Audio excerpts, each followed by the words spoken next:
a lot of the myths, the stories, the concepts, philosophical concepts, even language, words that we have in the European West come from this space. And it's a space that, for me, is so revealing in terms of where narratives come from. And in the case of the Greeks, they came from that bigger world around them, the stars. People kind of looked up there and found, let their imagination run wild. This, to me, is really the basis of a concept of narrative that is fundamental to most cultures. This happens to be the one at hand in a European sense. And it was really, I guess I wanted to start here because when I think about the concept of worlding, it's a very elusive term. I spent more than a few days going back to Heidegger, reading Donna Haraway and Gayatri Spivak and others. And what really stands out to me is how dispersed and diverse the meanings of this concept are. For someone like Spivak, it's all about the colonization of the subaltern. It's how you enter the mind of the colonizer and are trapped in the colonizer's language and concepts and conceits. And for Donna Haraway, it's the way we can step out of being human and sort of think like a tree or like an animal, how we can sort of enter these other spaces. Those are powerfully radical notions of what's going on. And Heidegger takes it in a whole nother space I won't go to. If you look at how the word is applied, it's used in the world of neuroscience, it's used in cultural studies, it's used in post-colonial studies, media, obviously. Even if you look at some of and I'll just point to these very two concrete applications, the narrative worlds that I'll mostly talk about today, since all of you are involved in this space, but something like digital twinning, whether for urban planning purposes or machine building purposes, these might seem to be quite different, and they are quite different applications. But I guess by the end of my 7 minutes, I'm going to try to tell you that, in fact, there's a relationship between the two. And I guess I really got to roll here. Oops. The idea of story worlds is a world that we probably know predominantly through its kind of commercial instantiation, where intellectual property and especially trademarking is involved. Companies like Marvel can grind out, hundreds, thousands, tens of thousands of stories because they're all protected. And this is a great example of individual stories, individual representations coming from a world. But we know this in a more basic way in our lives. We know the power of a story, but we also know the kind of liberation of inhabiting a world and really not knowing what's going to happen in that space. And in fact, the difference, if you were to boil it down to me, the key words here are: one is a representation. Story is always a representation. It's got a kind of fixity and coherence to it. And what play is, and I would argue what worlds are, is all about simulation. Simulation, to me, is the concept that brokers these narrative things and these kind of digital twinning elements. Simulation is a really powerful concept. It's got a twist here, and we'll get to that twist. Simulations are machines to generate representations. You can have, these kids can tell countless stories when they're done, but the action is all about process, and it's all about simulation. Now, we know, stories are, as we just said here, representations. What something like Disneyland is, however, it's an environment. It's a designed space full of potential, and thus full of potential to generate representations. Bambi is a fixed text, as a fixed story, is a thing we can interpret. That's our agency as a user. But when you go to Disney World, you're forced to enact, you're forced to walk and make choices. Otherwise, it remains an abstract concept. Interpretation follows that.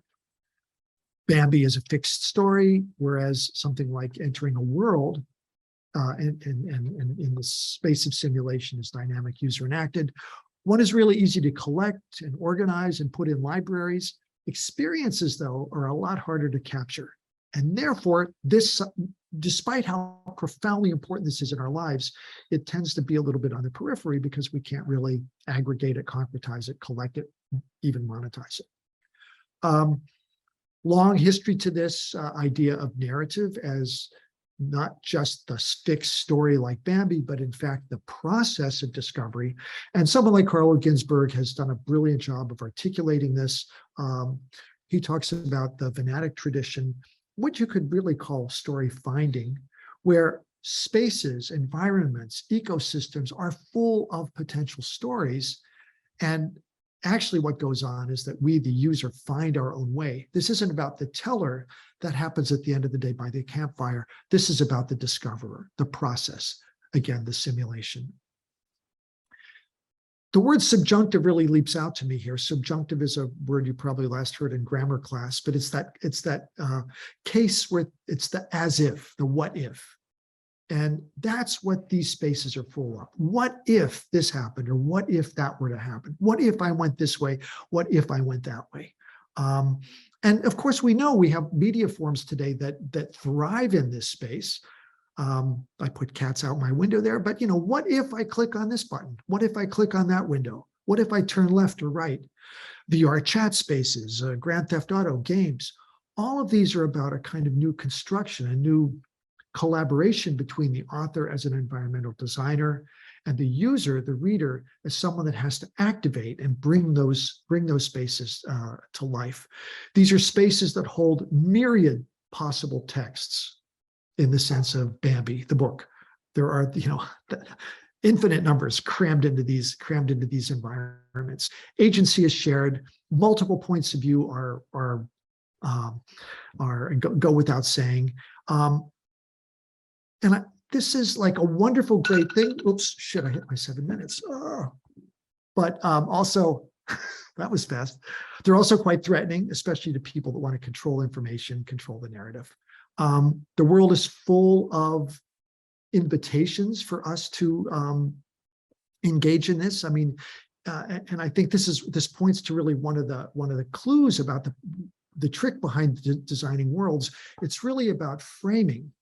If you're framed, if you're alert to graffiti, when you walk through a city, you see probably a different city than I see. But if you're looking at Stolpersteine, memorials of victims of the Holocaust, you suddenly see a very, very different city.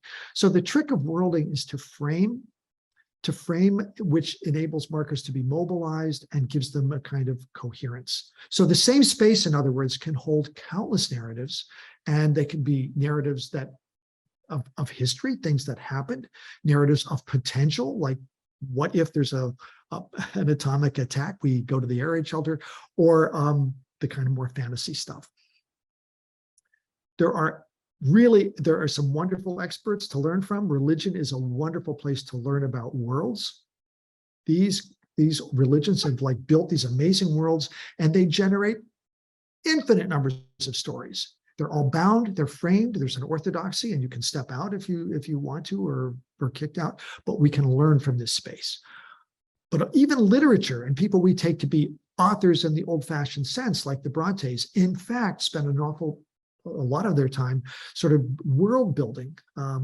And it's a literary scholars don't look at this very much as a rule. They tend to look at the dried shells of the snail, but the wanderings and the meanderings of the snail, that environmental space of the worlds that the Brontes had, is really a space for a lot of new research. Okay, I said I would try to connect these two radically divergent stories, narrative worlds that we talked about. Digital twins. The trick with digital twins is they're all data-based.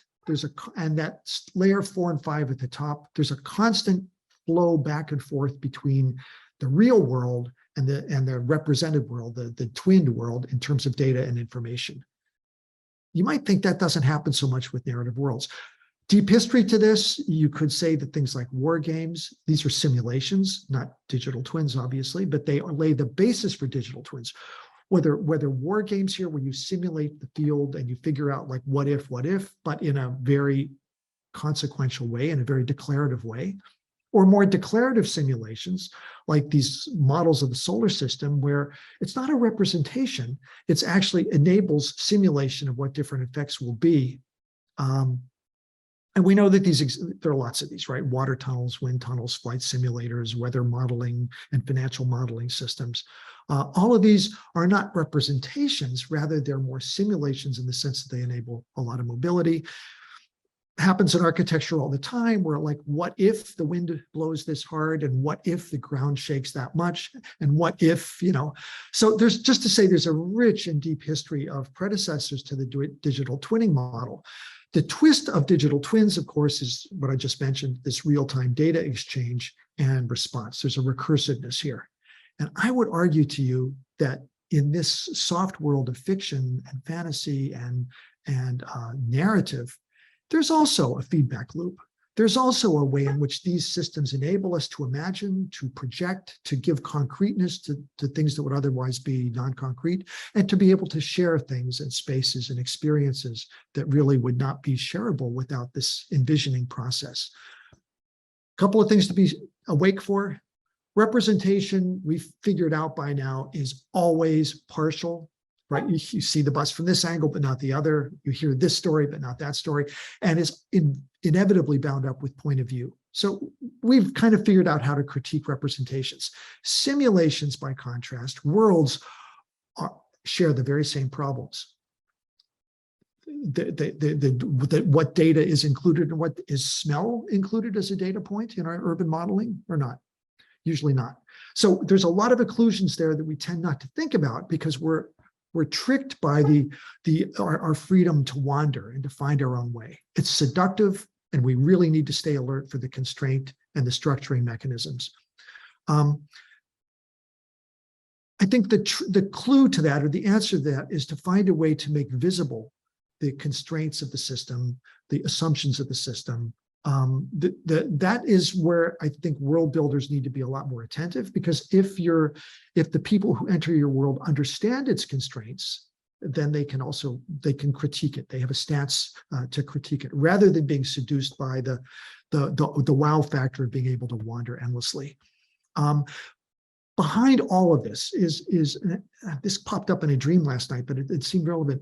The integrity of vision, our ways of seeing and being in the world, really are at stake in these worlding exercises. And for better or worse, and Haraway gives us a great example. Think like a tree or a rock, or for worse, Spivak, we're going to be colonized.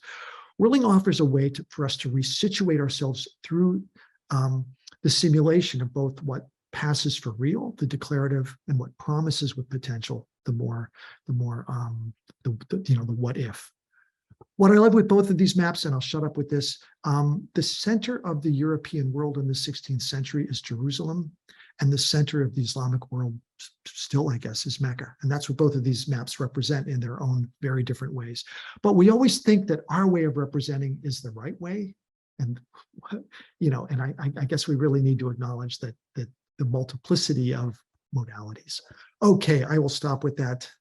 Sorry for going on so long. Hard to contain myself. Wow. Really makes me think, we're figuring out how to flip the narrative, and now we need to flip the simulation.